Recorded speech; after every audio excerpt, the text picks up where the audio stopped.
In this lesson, we're going to introduce to you two new forms of graphing a quadratic function. In the first lesson, we learned how to graph a quadratic function that was written in standard form. You can see standard form is ax squared plus bx plus c. And that required us to do a little work to come up with the vertex, to come up with the axis of symmetry. These two new forms are going to give us a much simpler way of obtaining that information, and so they're a little quicker to graph. So first we're going to start off with what we call vertex form, and I'll just go ahead and introduce vertex form to you. And you can see vertex form has a form similar to what you've seen before when you learned all your transformation rules of the parent functions. You can see the h and the k, and you can see the a value. Now if you remember absolute value had a similar form to this, except instead of grouping the x minus h with parentheses and squaring it, we grouped it with the absolute value sign. So you can see the similarities between those two forms. Now, you just need to simply remember all your transformation rules. So you know that the a value is going to make the parabola open up or open down.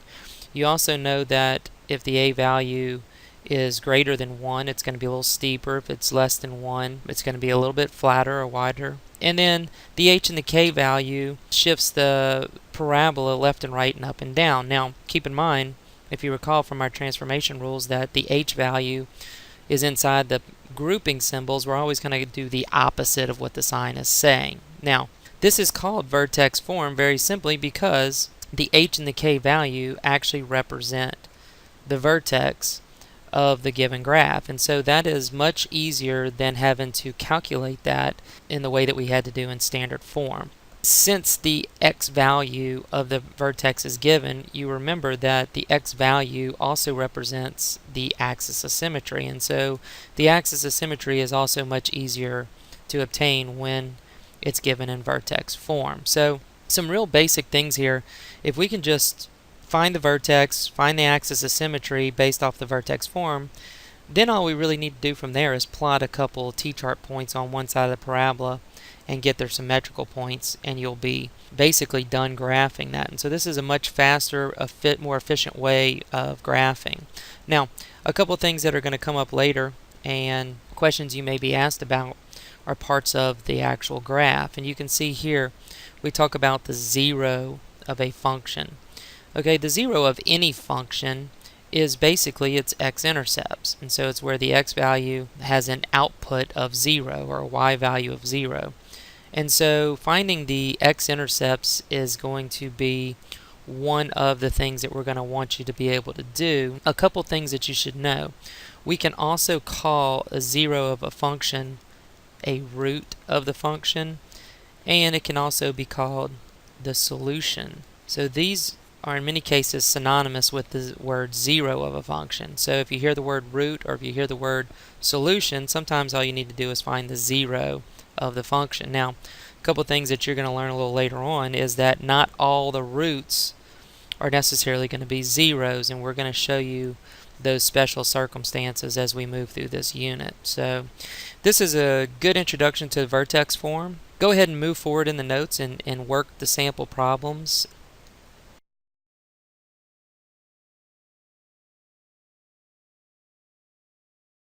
Now that we've seen what vertex form is all about, let's go ahead and take a look at an example and work a couple sample problems. You can see here in example number 2, we have f of x equals -1/2 times x plus 3 squared plus 4. Now, we should recognize this as vertex form when we see it. A couple things to start. Before we even graph this, we've got to understand immediately what this a value tells us. Now, the negative tells us that it's going to open down, and the fact that it's 1/2 tells me it's going to be just a touch wider. And then we can identify the vertex through simply looking at the h value and the k value. And so you remember these are the h's and the k's. Now inside the parentheses we're doing the opposite of what it suggested. So that's going to be a -3 and then a +4. And so you can see just through sketching off here to the side, I have a pretty good sense of what my graph should look like when I'm finished and what direction where it's kind of located. So, and you can work your way through this information here. Now, just in case you forgot why the 3 or the negative 3 is opposite, you can see that I've written it with the vertex form of x minus, and of course you can see how that plays out. Now, first thing we're going to do to graph this is to actually plot the point negative 3, 4. Our axis of symmetry is going to come through that vertex, which in this case is x equals to negative 3. And then we're going to want to just t-chart a couple points off to the side. Now, I always make an effort to t-chart some easier x values. And in this case, this example chose to use negative 1 and a positive 1.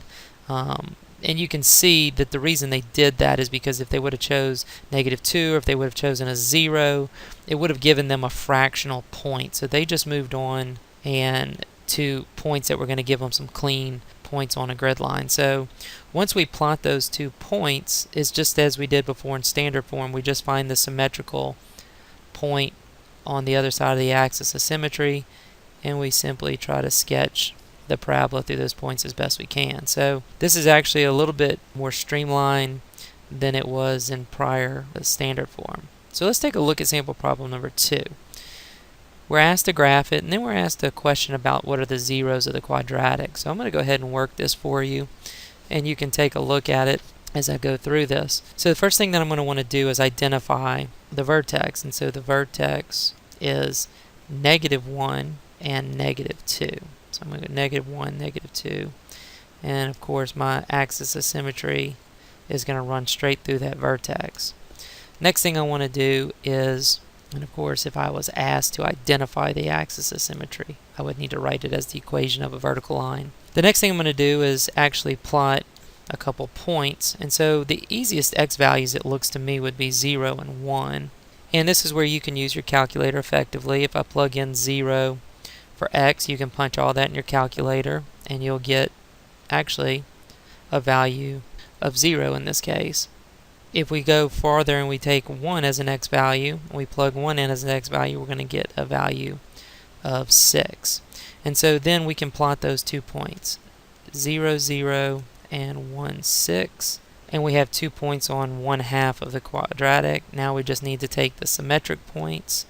So that's 1 unit away, so it's going to be 1 unit here and 2 units up there. And we're going to do our best to draw that quadratic. And of course, we should have known that based off of the 2 there, that was going to be a little bit steeper and it was going to be opening up. Now, it says, what are the zeros of this quadratic? And so we want to find the zeros. Well, fortunately for us, we kind of found one through our x, y, t chart. 0, 0 would be considered one of the zeros. And then, of course, based off its symmetric point, we can see that negative 2, 0 is also a 0 of this function. So wherever it crosses the x-axis or the x-intercepts, those are going to be the zeros of the function. Alright, I'm just going to work through this next one and you can check your work against mine. Okay, quick look at this. We identified our vertex based off of our h and our k. We could also identify that it's going to open down because of that negative. And I just t-charted a couple extra points. And again, I was a little fortunate here to find my 0 within my t-chart, and then I could find the symmetrical point within that so that I could get my 2 0 values. And then I just simply find the symmetrical points and graph the vertex, graph the quadratic, and we're done. So good examples of graphing and vertex form.